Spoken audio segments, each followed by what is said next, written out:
Aku pura-pura terpeleset saat membawa air panas untuk membongkar kebohongan mertuaku. Assalamualaikum warahmatullahi wabarakatuh. Apa kabar Bunda? Semoga Allah selalu memberikan kebahagiaan. Yana, cepat kemari, bersihkan ini. Terdengarlah teriakan ibu mertuaku seperti biasa. Kalau pagi-pagi begini memang sudah menjadi rutinitasnya. Iya bu, sebentar. Jawabku dari kamar sebelah. Kamar kami memang bersebelahan. Aku saat ini baru saja selesai menggantikan baju anakku yang baru kumandikan. Sayang, sebentar ya, kamu di sini dulu. Kupindahkan Gala yang sedang anteng ke stroller. Untungnya anakku ini pintar. Dia tidak rewel kalau digantikan baju habis mandi begini. Kucium dia dan kuberi botol susu agar dia tidak menangis saat kutinggal. Ini adalah hari ke-90 aku tinggal bersama mertuaku di rumah ini. Ini adalah rumah miliknya. Sebelumnya, aku dan suamiku tinggal mengontrak. Tapi karena mertuaku sakit, jadi kami harus merawatnya di sini. Bukannya aku tidak mau merawat mertuaku, tapi caranya itu loh. Sebenarnya kalau beliau bersikap baik mungkin aku akan dengan senang hati merawatnya. Nanti kalian juga paham kenapa aku bicara seperti ini. Dan hari ini juga hari ke-500 aku menjadi istri Hengki, anak dari ibu mertua. Ternyata pernikahanku dengannya tak seindah yang kubayangkan. Aku segera berjalan ke kamar mertuaku.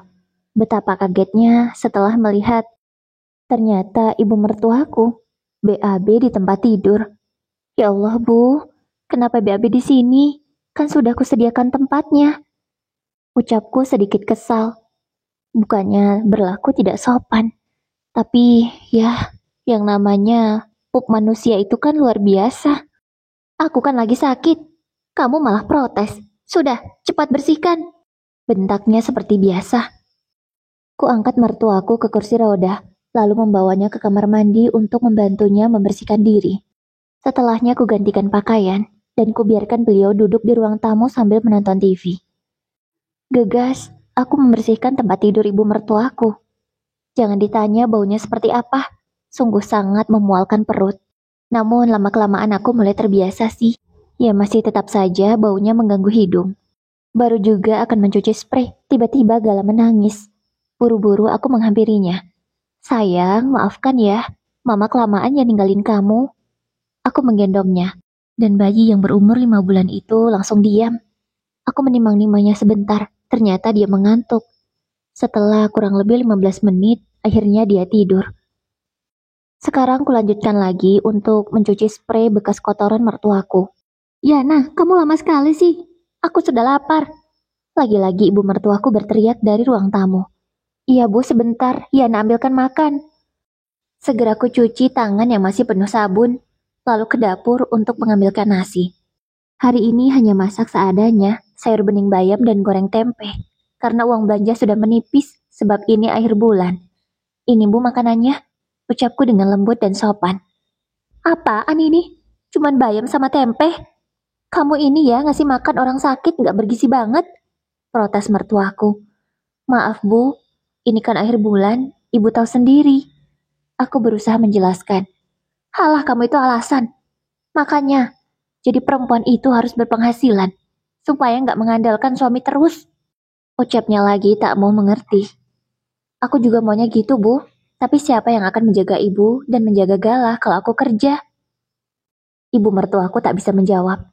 Dia mengambil piring yang ada di tanganku dengan kasar, lalu memakannya. Kutinggalkan ibu mertuaku yang masih makan. Kulanjutkan membilas spray. Selesai menjemur spray, ternyata makanan ibu mertuaku sudah habis. Bahkan tak ada sedikit pun nasi yang tersisa. Ini kelaparan atau tidak mau mubazir makanan ya? Batinku. Ku ambil piring kotor itu langsung mencucinya. Takut kalau nanti ditunda-tunda malah menumpuk. Selesai ini kayaknya aku bisa istirahat. Gumamku. Aku masuk ke kamar untuk melihat Gala. Dia masih tertidur pulas di ranjang. Aku menciumnya pelan agar dia tidak terganggu. Yana! Tiba-tiba ibu mertuaku berteriak. Bahkan bukan cuma aku yang kaget, anakku sampai terbangun dan menangis. Iya sayang, sayang, tenang sayang. Aku berusaha menenangkan Gala. Dia histeris. Mungkin karena itu, tidur belum cukup, tapi harus bangun karena kaget. Iya bu, ada apa? Tanyaku sambil menggendong Gala yang masih menangis. Berisik banget sih anakmu itu. Kamu gak becus banget ya jadi ibu. Anak nangis aja gak bisa nenangin. Teriaknya lagi. Bu, Gala kaget karena ibu teriak. Jawabku. Halah kamu ini nyalahin ibu pula. Ya sudah bu, ibu ada apa? Aku masih berusaha sabar walau sebenarnya emosi sudah ada di ubun-ubun. Ibu bosan di rumah, ajak ibu keluar. Titahnya. Ya sudah, sebentar ya bu, aku ambil gendongan dulu. Untungnya setelah ku tenangkan dan ku beri mainan, Gala mau diam. Aku menggendongnya. Lalu ku dorong kursi roda ibu mertuaku keluar rumah. Mau jalan-jalan kemana bu? Tanyaku. Kesana saja, tunjuk ibu mertua. Aku pun menurut. Ku dorong kursi roda yang lumayan berat itu. Karena memang tubuh ibu mertuaku itu lumayan berisi. Jadi lumayan banget terasa di kaki dan di lengan ketika mendorong kursi rodanya. Cepat dong Yana, kamu itu lambat sekali. Panas tahu? Teriak mertuaku. Katanya tadi ibu mau keluar. Ya kalau di luar emang panas bu. Aku sebenarnya udah gak tahan lagi ingin mengumpat. Tapi kalau aku mengumpatnya di jalanan begini, orang-orang pasti mengira aku menantu yang kejam. Halah alasan terus, bentaknya. Aku memilih diam, sambil melihat suasana yang cukup tenang. Karena jam-jam segini memang biasanya orang sibuk kerja semua. Komplek perumahan ibu mertuaku ini memang sudah hampir penuh. Kalau dari pagi sampai sore, semuanya pada kerja. Palingan hanya beberapa orang yang ada di rumah. Ini kita mau kemana lagi, Bu? Tanyaku masih sabar. Kesana saja, ke warung. Ibu mau beli jajan. Kata mertuaku, ya merengek seperti anak kecil. Untung tadi aku sempat membawa uang, ya walaupun gak banyak. Jangan banyak-banyak ya bu ambil jajannya, soalnya aku cuma bawa uang 20.000. Kataku mengingatkan. Kamu ini ya, pelit banget sama ibu. Bukan pelit bu, tapi uangku memang tinggal sedikit. Kalau dipakai jajan banyak hari ini, besok kita mau makan apa? Aku masih dengan lembut menjelaskan. Halah kamu ini, dasar istri gak becus ngatur uang. Tuduhnya lagi. Ya sudah terserah ibu. Kalau ibu masih marah-marah, aku tinggal di sini. Ancamku. Ya akhirnya kesabaranku sedikit habis. Kamu mau ninggalin ibu di sini? Ya terpaksa kalau ibu gak mau ngerti. Aku gak mau ngutang bu, malu. Mertuaku diam. Gak ada lagi ngomong apapun. Aku mendorong kursi rodanya hingga ke warung milik tetangga. Ibu mau jajan apa? Itu. Katanya menunjuk beberapa makanan yang dia suka. Aku mengambilkannya satu-satu. Dan dalam hati berharap semoga uangku tak kurang. Setelah ditotal, semuanya 18.000. Alhamdulillah masih sisa 2.000. Batinku lega. Semua jajanan ini akan dimakan habis oleh mertuaku sendiri. Lagi pula aku memang tidak membiasakan Gala untuk makan makanan instan begini. Kalau dia mau ngemil, aku biasanya buatkan cemilan sendiri. Tergantung bahan apa yang ada di rumah. Misalnya aku membuat nugget-nuggetan begitu, telur, daging ayam, sayuran aku blender, lalu aku kukus. Terus aku kasih ke Gala. Dia suka banget makanan seperti itu. Tentu saja lebih sehat kan? Sekarang mau langsung pulang atau kemana dulu bu? Tanyaku sambil mendorong kursi rodanya. Pulang aja lah, jawabnya. Ku dorong kursi roda itu sampai ke rumah. Cukup berkeringat, anggap saja olahraga. Batinku. Nanti siang, ibu nggak mau makan bayam sama tempe lagi, masak yang baru. Tapi bu, bahan yang ada cuman itu. Lagian sayurnya masih banyak, sayang kalau nggak dimakan. Aku masih berusaha memberinya pengertian. Pokoknya nggak mau. Protesnya seperti anak kecil yang ngambek. Ya udah bu, nanti siang aku dadarkan telur saja ya. Kataku memberi solusi. Ya udah, jadi deh, katanya. Aku istirahat dulu ya bu, aku capek. Izinku pada sang mertua. Ya udah sana. Jawabnya ketus, kemudian asik memakan jajannya. Aku rebahan di ranjang sambil berusaha menidurkan Gala lagi karena tadi kan tidurnya cuma sebentar. Tapi baru juga akan terpejam. Ibu mertuaku tiba-tiba berteriak lagi. Ya, lagi-lagi Gala terbangun. Padahal dia baru mau tidur. Ibu, ada apa? Bisa kan gak usah teriak-teriak? Ucapku menahan emosi. Kenapa kamu protes? Tugasmu di sini itu merawatku. Jadi sudah aku kalau teriak-teriak memanggilmu. Jawab mertuaku dengan nada ketus. Iya nggak apa-apa bu, kalau Gala lagi nggak mau tidur. Gala baru mau tidur bu. Tadi juga Gala nangis gara-gara ibu teriak. Sekarang gimana Bu? Gala rewel. Kalau gini caranya aku juga nggak bisa ngerawat ibu. Aku berkata dengan kening yang sudah berkerut. Rasanya benar-benar memusingkan kepala. Ya itu urusanmu, bukan urusanku. Yang aku tahu kamu harus merawatku dan mengurusku apapun yang aku butuhkan. Jawabnya dengan sangat egois. Ya sudah, ibu butuh apa? Aku berkata dengan suara yang cukup tinggi dan nada kesal. Bereskan semua ini, dan aku lapar, aku mau makan. Aku baru sadar dan melihat ke lantai.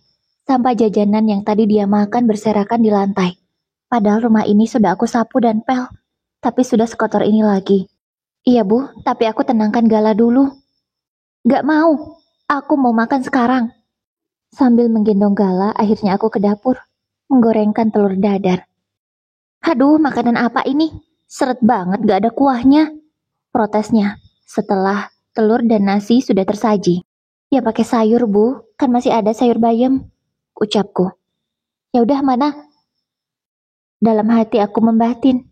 Tadi katanya gak mau, tapi sekarang. Akhirnya aku ke dapur lagi untuk mengambilkan sayur bening bayam. Gimana badannya gak makin membengkak? Baru selesai makan jajan sebanyak itu, udah makan nasi lagi. Padahal ini belum jam 12 siang. Sore harinya Mas Hengki pulang kerja. Dia menatapku dengan tatapan tak suka. Yana, kamu gak bisa merawat diri kah? Kamu sibuk apa sih seharian? Sampai jam segini pun belum sempat mandi. Protesnya karena melihat penampilanku yang awut-awutan. Bukan aku tak mau merawat diri, Mas. Seharian aku sibuk ngurusin ibu, ngurusin Gala, ngurusin rumah, masak. Kamu ngerti gak sih itu? Aku berani menjawab, bukan tak mau menghargai suami. Tapi sekali-kali dia harus dikasih paham kan? Aduh, kamu itu alasan terus ya. Itu sudah tugasmu sebagai seorang istri dan menantu. Kamu juga harus bisa menyenangkan aku sebagai suamimu. Katanya lagi, kalau kamu mau aku seperti itu, beri aku fasilitas yang cukup. Kalau kamu mau aku jadi istri yang bersih setiap kali kamu pulang, beri aku fasilitas yang cukup. Cari orang untuk beres-beres rumah, cari orang untuk ngurus ibumu, biar aku gak kelelahan. Jawabku dengan berani. Oh, berani kamu ya sekarang menjawab ucapanku? Seharusnya kamu bisa semua. Kamu itu cuma di rumah. Jangan protes, seakan-akan kamu itu yang paling lelah di sini. Kamu tahu aku kerja, banting tulang, untuk memberi makan kalian. Bentak laki-laki yang sudah menikahiku selama 500 hari itu. Mas, nafkah yang kamu kasih itu gak seberapa. Bahkan akhir bulan seperti ini, aku harus ngirit. Ditambah tuntutan ibumu yang selalu mau makan enak. Aku pusing mengaturnya. Jawabku, kamu semakin berani ya Yana. Aku gak pernah mengejarkan kamu menjadi istri yang durhaka.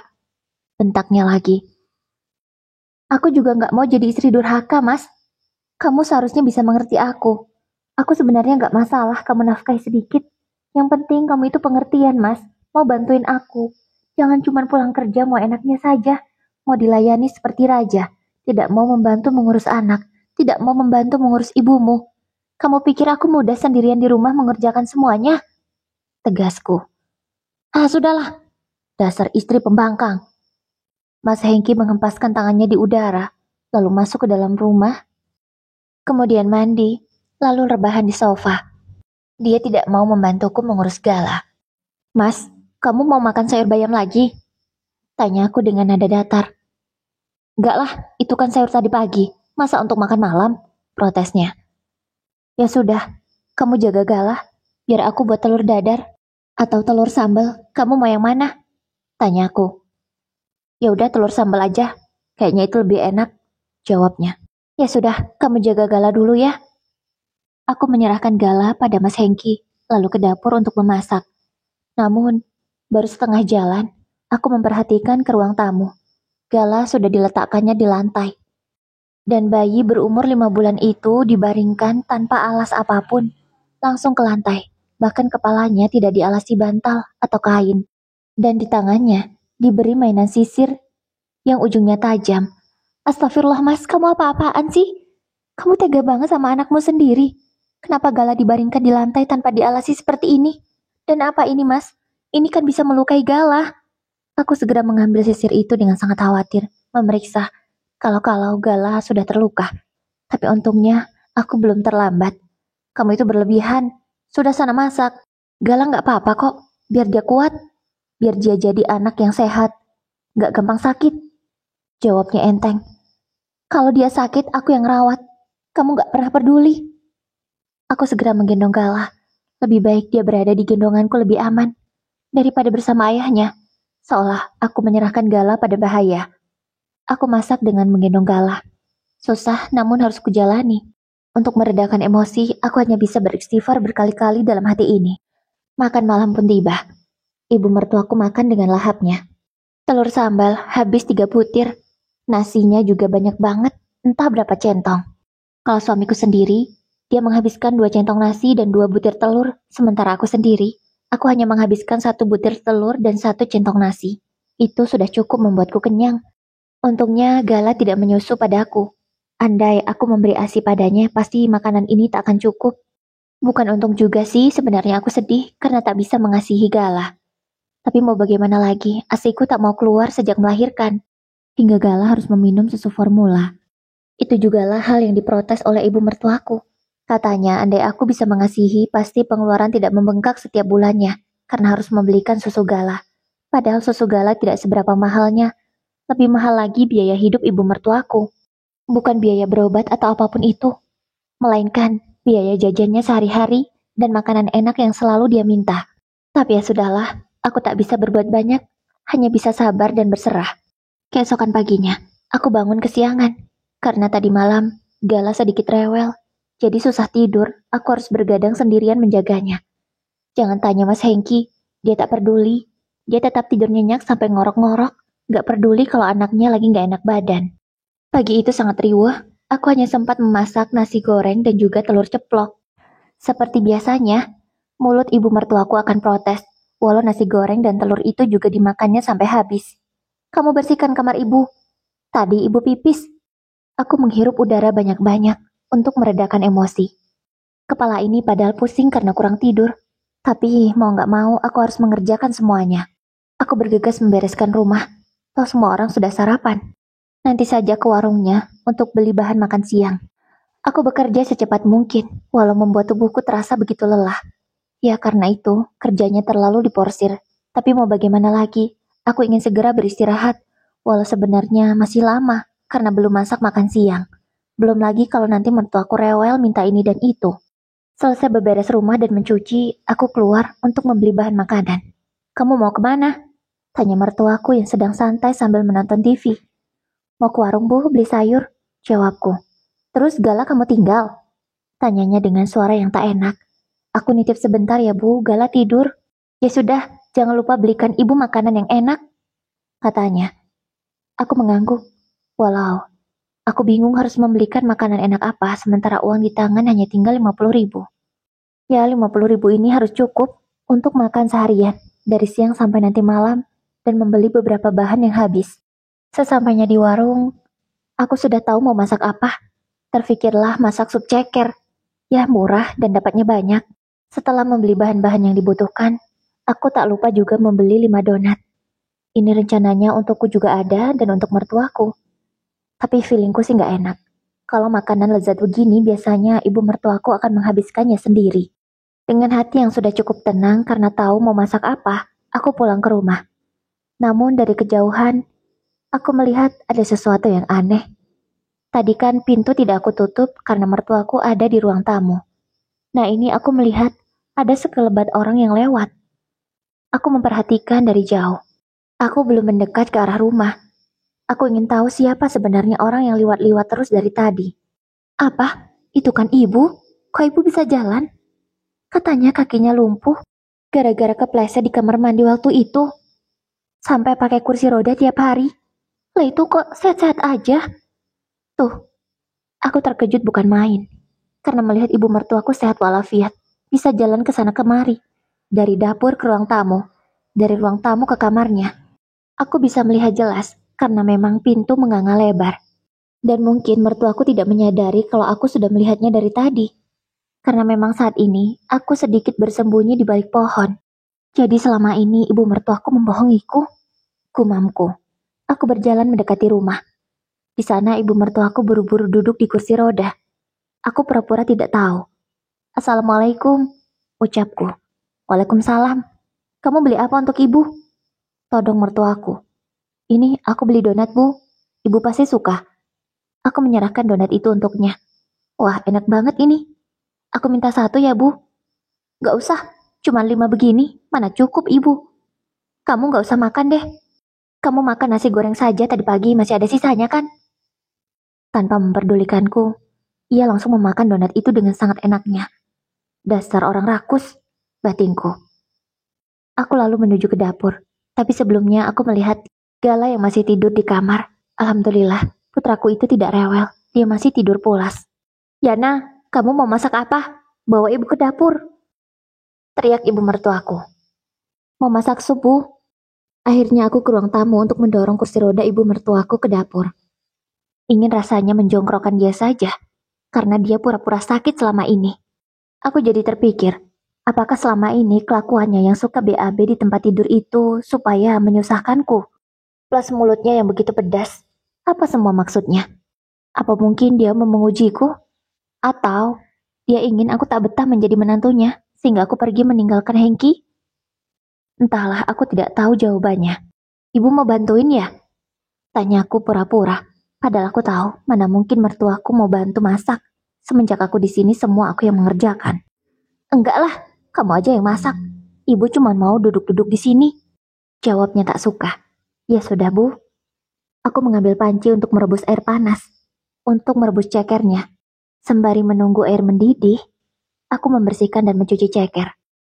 Dan saat itu, malah terlintas di pikiranku, aku ingin menguji kebenaran. Aku ingin membongkar kebusukan mertuaku selama ini. Apa aku pura-pura kepleset aja ya? Supaya air panas itu tumpah ke mertuaku, pasti dia akan refleks berdiri. Kumamku dalam hati. Ide itu pun akhirnya akan kurealisasikan. Air sudah setengah panas. Ya masih hangat-hangat kuku lah. Kurasa kalau memang kena kulit beneran tidak akan melepuh parah. Mungkin hanya akan ruam-ruam gitu. Kamu mau bawa kemana panci itu? Tanya mertuaku yang melihatku mengangkat panci panas. Iya ya Bu, kan mau untuk rebus ceker. Kok malah ku angkat? Lalu aku pura-pura terpleset. Sehingga air yang ada di panci itu setengahnya tertumpah ke ibu mertuaku. Dan duar, benar saja, ibu mertuaku refleks berdiri. Dia terkejut dan berteriak, Yana, aduh panas ini, katanya sambil mengibas-ngibaskan tangannya. Berusaha menyingkirkan air panas itu dari badannya. Aku malah terpaku, melihat ibu mertuaku yang bisa berdiri tanpa ada rasa sakit. Dengan tangan yang masih memegang panci, aku memandangnya. Ibu bisa berdiri? Tanyaku. Ibu mertuaku bengong melihatku. Mungkin dia baru sadar kalau dia refleks berdiri karena hampir ketumpahan air panas. Sebenarnya sudah ketumpahan sih, tapi airnya kan belum terlalu panas, masih hangat. Enggak, ibu. Kok ibu berdiri ya? Aduh, apa ibu sudah sembuh? Tanyanya pura-pura bodoh. Masa iya bu? Bisa sembuh secepat ini? Padahal selama 3 bulan ini ibu di kursi roda terus loh. Dan gak pernah berobat kemana-mana. Soalnya setiap kali diajak berobat gak mau. Aku terus saja menekan agar dia jujur. Gak tahu juga ya nah. Ibu kaget pun. Gak tahu kok tiba-tiba bisa berdiri. Lalu dia pura-pura duduk lagi di kursi roda. Sambil matanya melihat ke kanan dan ke kiri. Kalau memang bisa berdiri, kenapa duduk di kursi roda lagi, Bu? Ini rasanya agak sakit. Jawabnya cepat. Apa iya? Coba deh, Bu, aku siram pakai air panas lagi. Mungkin bisa sembuh total. Aku lalu mengayunkan panci itu. Dengan gerakan hendak menyiramkannya lagi ke ibu mertuaku. Wanita paruh baya yang sudah menjadi mertuaku selama 500 hari itu langsung berdiri lagi. Ya, untuk kedua kalinya dia refleks berdiri. Tuh kan, ibu nggak sakit, ibu sehat. Ini ibu bisa berdiri lagi dengan mudahnya. Kemudian kuletakkan panci di atas meja kompor. Kudorong kursi roda itu menjauh dari mertuaku. Sudahlah, ibu nggak usah berpura-pura. Ibu baik-baik saja kan? Aku menatapnya dengan tatapan yang begitu tajam. Yana, nggak begitu maksudnya. Elaknya. Udahlah bu, aku nggak bisa ibu bohongi lagi. Semua kebohongan ibu sudah terbongkar. Sekarang aku mau tanya, sebenarnya apa tujuan ibu membohongi aku selama ini? Aku melipat tangan di dada, menunjukkan bahwa aku tak takut lagi dengannya. Enggak, Yana. Ibu bukan berpura-pura. Lalu apa? Kalau ibu tidak mau jujur, aku akan siramkan minyak panas ini ke wajah ibu. Ancamku. Aku sudah menghidupkan kompor dengan wajan di atasnya yang berisi minyak goreng. Kamu jangan macam-macam, Yana. Kamu jangan gila. Aku nggak gila, Bu. Tapi kalau memang ibu tidak mau jujur, mungkin aku bisa gila beneran. Aku terus mendekatinya, hingga membuat ibu mertuaku itu mundur beberapa langkah. Sekarang apa tujuan ibu membohongiku? Tanyaku dengan tegas. Yana, ibu bisa jelaskan. Ya sudah, cepat jelaskan. Aku meninggikan suara, hingga membuat orang yang biasanya membentakku itu ketakutan. Ibu cuman, cuman gak suka sama kamu. Ibu mau kamu gak betah jadi menantu ibu. Terus kamu minta cerai sama Hengki. Karena Hengki kan mau menikah lagi. Bagai disambar geledek. Kok bisa sampai ke sini? Apa maksud ibu? Maksudnya Mas Hengki mau menikah lagi? Iya, Yana. Dia mau menikah lagi. Dengan perempuan yang lebih kaya daripada kamu. Ibu gak setuju kamu menikah sama Hengki. Tapi Hengki ngeyel. Dan sekarang dia baru sadar bahwa kamu bukan istri yang terbaik untuknya. Makanya ibu ngelakuin ini supaya kamu gak betah jadi menantu ibu dan minta cerai dari Hengki. Oh, jadi begitu. Alasan yang sangat klasik sekali. Baiklah, kalau memang itu yang ibu mau, aku akan izinkan Mas Hengki menikah lagi. Aku juga akan dengan senang hati bercerai darinya. Ibu tenang saja, ibu tak usah berpura-pura seperti ini. Aku akan pergi dari rumah ini. Nanti malam, kita kumpul semuanya, kita bicarakan baik-baik. Tegasku. Lalu ku beresi semua bahan-bahan masakan. Aku tidak jadi masak hari ini. Ku simpan semuanya di kulkas secara asal. Aku tak peduli. Yana, kamu kok gak jadi masak? Terus ibu nanti siang makan apa? Terserah ibu. Ibu kan sehat. Ibu bisa masak sendiri kalau mau makan. Tapi kalau gak mau masak, ya sudah. Terserah kalau mau kelaparan. Jawabku. Aku segera masuk ke dalam kamar dan menutup pintu. Dan ketika aku merasa lapar, aku memilih memesan makanan secara online. Keluar untuk mengambilnya dan masuk lagi ke kamar sampai menunggu suamiku itu pulang. Untungnya Gala tidak rewel meskipun seharian di kamar, karena aku mengajaknya bermain, bercerita, dan tertawa bersama. Waktu yang ditunggu pun tiba. Suamiku itu sudah pulang. Suami yang sebentar lagi akan menjadi mantan. Ya, aku tak bisa lagi bertahan kalau memang itu benar. Aku sanggup untuk merawat ibunya yang sakit, walau sebenarnya hanyalah bohong. Tapi aku tak mau kalau dimadu. Akhirnya kamu pulang juga. Ucapku dingin. Apa maksudmu? Kamu ini ya suami pulang bukan disambut baik. Malah petentang-petentang seperti itu. Ucapnya tak terima. Sudah jangan banyak protes. Duduk dan lihat. Itu ibumu tidak pakai kursi roda lagi. Dia sudah sembuh. Oh, salah. Maksudku, dia sudah mengakhiri sandiwaranya. Maksudmu apa ya, Nah? Kamu menuduh ibuku bersandiwara? Tanya Mas Hengki tak mengerti. Ibu, sekarang ibu berdiri. Jangan biarkan Mas Hengki menuduhku, memfitnahmu. Cepat berdiri. Aku menatapnya tajam, sehingga membuatnya ketakutan. Hengki, sebenarnya ibu pura-pura sakit, supaya kamu bisa menikah lagi, dan istrimu ini minta cerai. Katanya. Apa? Menikah lagi? Aku mau menikah lagi sama siapa, Bu? Tanya Mas Hengki bingung. Jadi yang benar yang mana? Kata ibu, dia sengaja pura-pura lumpuh supaya aku tak tahan menjadi menantunya dan meminta cerai darimu supaya kamu bisa menikah lagi. Terus sekarang kamu pura-pura tidak tahu hal itu? Atau memang tidak ada? Aku memotong pembicaraan mereka. Bu, tolong jelaskan, aku tak mengerti. Ucap Mas Hengki bertanya tegas ke ibunya. Akhirnya, ibu mertuaku yang bernama Bu Indah itu menceritakan semuanya. Jadi begini Hengki, ibu sengaja pura-pura terpeleset di kamar mandi, terus pura-pura gak bisa jalan, supaya kamu kembali ke rumah. Dan ibu juga pengen ganti menantu. Ibu gak suka sama Yana. Dia miskin, gak bisa bantu kamu cari duit, kata mertuaku. Astagfirullah ibu. Ibu ngomong apa sih? Ya anak ini selama ini baik loh. Dia mau merawat ibu dengan sabar. Kok bisa-bisanya ibu ngomong begitu? Tapi ibu maunya punya menantu yang ibu pilih. Sela itu wanita cantik dari keluarga kaya. Kamu pasti bahagia menikah dengannya. Sela? Sela siapa bu? Tanya Mas Hengki. Itu loh, anak teman ibu.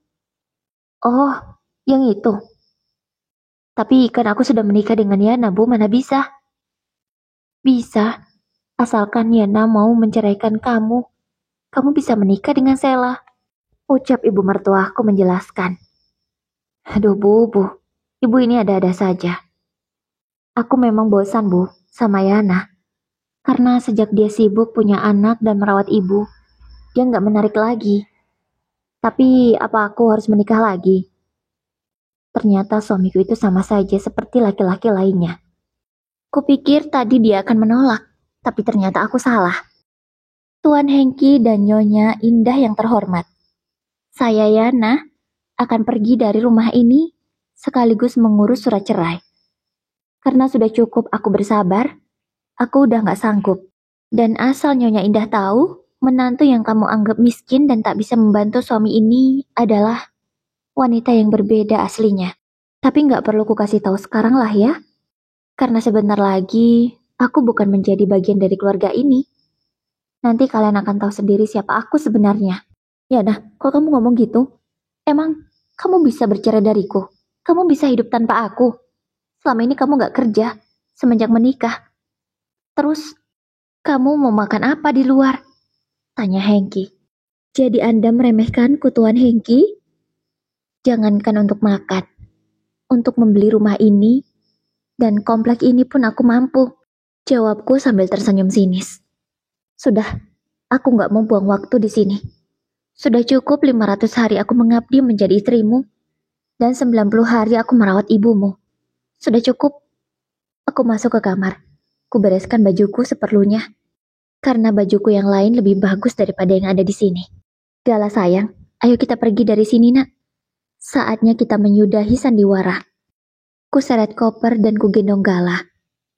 Kamu tunggu saja surat cerai dariku. Ucapku dingin lalu melangkah pergi. 1 bulan kemudian, surat cerai itu sudah terbit. Sudah kukirimkan juga pada laki-laki bernama Hengki itu. Kini aku sudah kembali kepada keluargaku. Keluarga yang selama ini aku tinggalkan karena aku menikah dengan Hengki.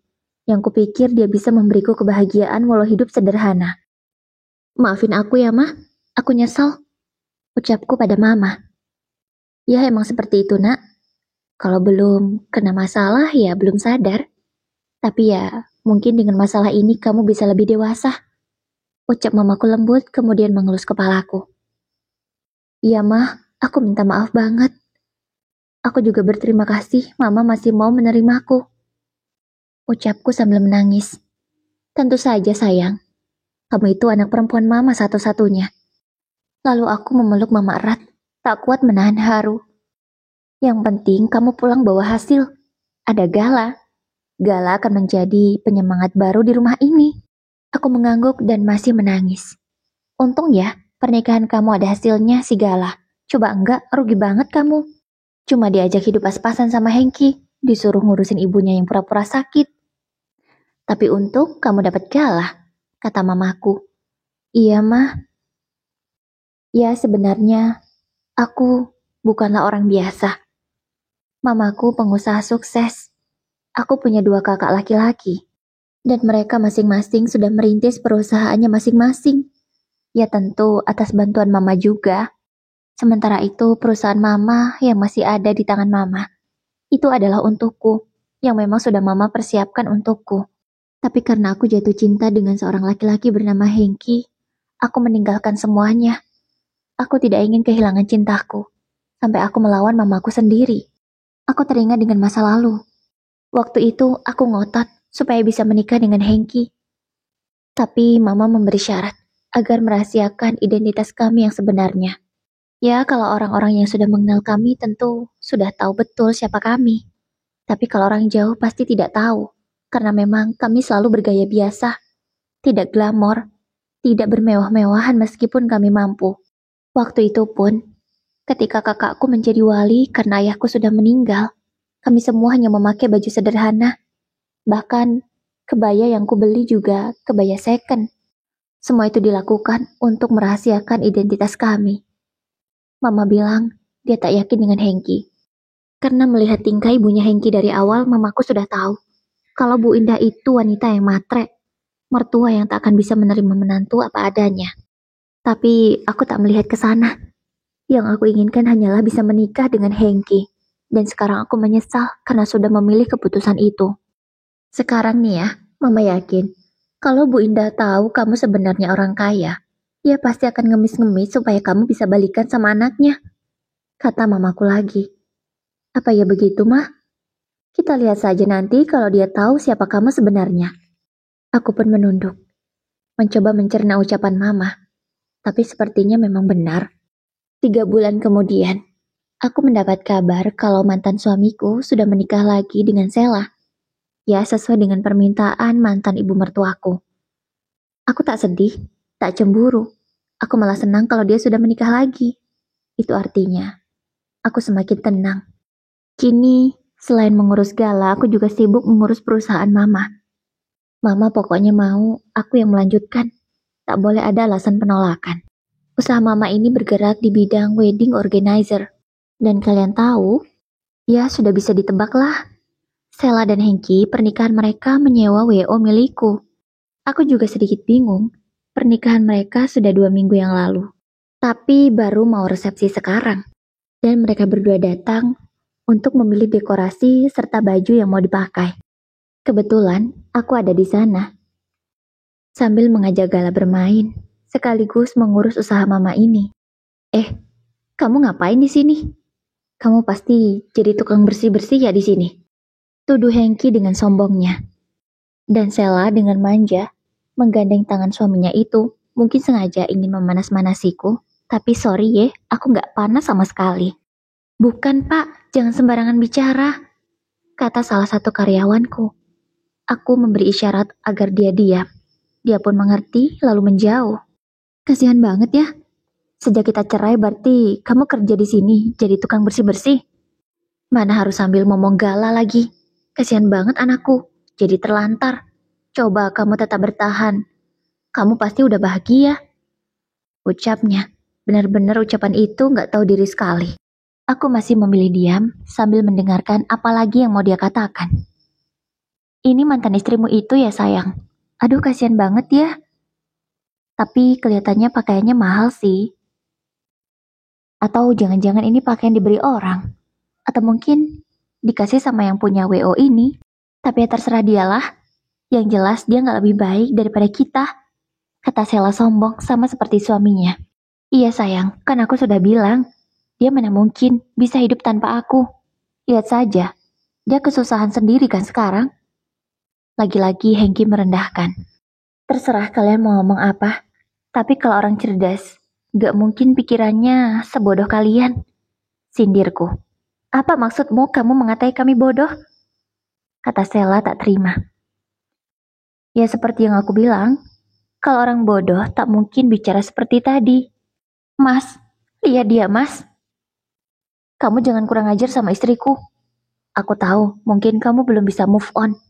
Tapi aku dan dia sudah menikah. Kami bahagia. Kata Hengki dengan sombongnya sekali lagi. Terserah, mau bahagia mau enggak juga bukan urusanku. Jawabku tenang.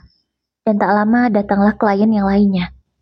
Tentu saja, klien yang datang kali ini adalah klien VIP yang ingin bertemu langsung dengan ownernya. Tidak seperti Hengki dan Sela yang hanya dilayani dengan karyawan karena memang mereka memilih paket yang murah. Bu Yana, selamat siang. Selamat siang, Pak. Mari ikut saya ke ruangan. Aku menyambutnya dengan ramah dan langsung mengajaknya ke ruangan. Ya, kalau klien VIP memang ada ruangan khusus tersendiri. Mbak, jaga Gala dulu ya. Aku berpesan pada babysitter yang memang aku sewa khusus untuk menjaga Gala jika aku sedang ada pekerjaan. Ia pun segera muncul dari balik gaun-gaun yang terpajang. Baik, Bu, jawabnya dengan sopan. Kemudian aku melanjutkan langkah untuk menyusul klienku yang sudah jalan duluan. Kurang lebih 2 jam aku bertemu dengan klien VIP ku itu. Setelah selesai, aku langsung keluar. Kupikir Hengki dan istrinya sudah pergi, ternyata masih ada di sana. Dan dia buru-buru menghampiriku setelah melihatku keluar dari ruangan. Yana, kamu beneran pemilik WO ini? Tanya Hengki dengan penasaran. Menurutmu bagaimana? Jawabku santai. Bu, tadi mereka banyak tanya. Jadi terpaksa deh saya jawab tipis-tipis. Soalnya cerewet banget. Tiba-tiba babysitter Gala menyahut. Oh ya udah mbak, nggak apa-apa. Bawa Gala agak menjauh ya. Jadi beneran, WO sebesar ini punya kamu? Tanya Sela tak percaya. Ya, kenyataannya begitu. Mau diapakan lagi? Mulut Hengki semakin menganga lebar. Biasa aja, nanti kemasukan lalat. Ayo kita pulang, Mas. Sela segera menarik tangan suaminya. Tapi, ayo pulang. Akhirnya kedua pasangan yang sangat serasi itu pun pulang. Namun besoknya, mereka datang lagi. Tapi bukan hanya berdua, melainkan bertiga bersama mantan ibu mertuaku. Kalian pasti bohong. Mana mungkin Yana pemilik WO sebesar ini? Gak mungkin. Kata Bu Indah. Aku bisa mendengarnya karena saat ini aku berada di balik gaun yang cukup lebar, jadi mungkin mereka tak melihatku. Aku terus saja menguping pembicaraan mereka. Tapi emang beneran gitu, Bu. Kami dengar sendiri dari mulutnya. Dan pengakuan karyawan yang ada di sini. Gak mungkin mereka bohong. Iya, tapi emang beneran. Itu piagam penghargaan kan? Namanya Yana. Dan mereka menyadari kalau banyak piagam penghargaan yang sudah tertempel di tembok. Emang beneran Yana? Emang beneran Yana pemiliknya? Ucap Mas Hengki. Ibu harus ketemu sama Yana. Ibu mau minta maaf sama dia. Terdengarlah suara Bu Indah. Astaga, mau ngapain dia minta maaf sama aku? Untuk apa, Bu? Sekarang kan istri Hengki aku, bukan dia. Kata Sela tak terima. Diam kamu. Kamu gak tahu apa-apa. Hengki, kamu harus bisa membujuk Yana. Mana mungkin, Bu, mana mungkin Yana mau kembali sama aku. Dia sudah kecewa. Jawab Hengki. Haduh, kamu ini gak mau usaha. Ya mau gimana lagi, Bu? Orang kecewa itu susah. Kata Hengki tegas. Terus kita harus gimana dong? Ibu gak mau kehilangan menantu sekaya Yana. Kalau ibu tahu dia sekaya ini, ibu gak akan menyanyiakan dia. Ucap Bu Indah lagi. Aku pun hanya bisa menahan tawa. Ternyata benar kata Mama.